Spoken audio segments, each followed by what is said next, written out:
কিন্তু আচল কথাটো হ'ল এটা মাত্ৰ উদাহৰণ ল'লে অসমীয়া মানুহে বুজি পাব যে নেশ্যনেল এগ প্ৰডিউচাৰ্ছ যিটো কোম্পানী মানে ইউনিয়ন আছে সেই ইউনিয়নটোৱে কৈছে যে অসমৰ গুৱাহাটীৰ বজাৰত এটা কণী ৰিটেইল প্ৰাইচ হ'ব লাগে 5 টকা 75 পইচা গুগল কৰক হয়নে নহয় আপোনালোকে চাই লওক এবাৰ গুগল কৰক বেলেগ বাদ দিয়ক গুগল কৰি লওক আপোনালোকে 5 টকা 75 পইচাত পাবলগীয়া কণীটো যন্ত্ৰমল্ল বৰুৱাই 3 টকা খাই দিয়াৰ কাৰণে আমি 8.5 টকাৰ পৰা 10 টকাৰ ভিতৰত পাওঁ গতিকে যন্ত্ৰমল্ল বৰুৱাই আমাৰ প্ৰত্যেকটো আপোনালোকৰ ঘৰলৈ যোৱা প্ৰত্যেকটো আপোনাৰ কি কয় মুৰ্গী কণী ব্ৰইলাৰ মুৰ্গীৰ কণীৰ পৰা যন্ত্ৰমল্ল বৰুৱাৰ পকেটলৈ যায় 3 টকা সেই 3 টকাটো তেওঁৰ পকেটৰ পৰা কাৰ ওচৰত বিক্ৰী কাৰ ওচৰত কিমান ভাগ যায় সেইবিলাক এতিয়া মই কৈ থাকিব নালাগে কিন্তু ভাগটো যায় অকণমান ওপৰলৈ দাঙি দিয়ক ভাগটো যায় মেইন ভাগটো যায় সেই দিছপুৰলৈ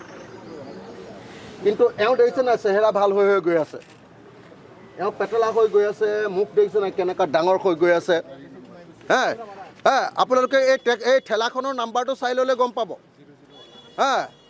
আপোনালোকে ঠেলাখনৰ নাম্বাৰটো চাই ল'বচোন ঠেলাখনত এটা নম্বৰ আছে সেই নাম্বাৰটোৱে সেই মালিকজনে তাৰমানে মেইন কালেক্টৰ ঠেলাখনৰ মালিকজনে মেইন কালেক্টৰ গতিকে মই আপোনালোকক সঁচাকৈ ক'বলৈ আহিছোঁ সেই অসমবাসী ৰাইজ যন্ত্ৰমল্ল বৰুৱাক যদি আমি কণ্ট্ৰল কৰিব নোৱাৰোঁ হাগ্ৰামা মহিলাৰীক যদি আমি ধৰিব নোৱাৰোঁ আৰু যদি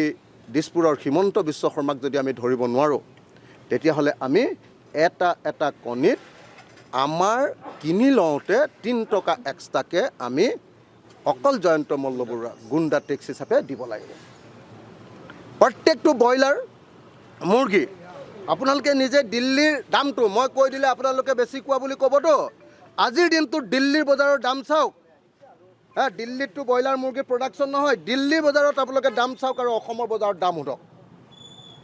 মাছত দিল্লীৰ বজাৰত দাম সোধক আৰু এই একেটা মাছ আপোনালোকে এয়া হৈছে বিধায়ক অখিল গগৈ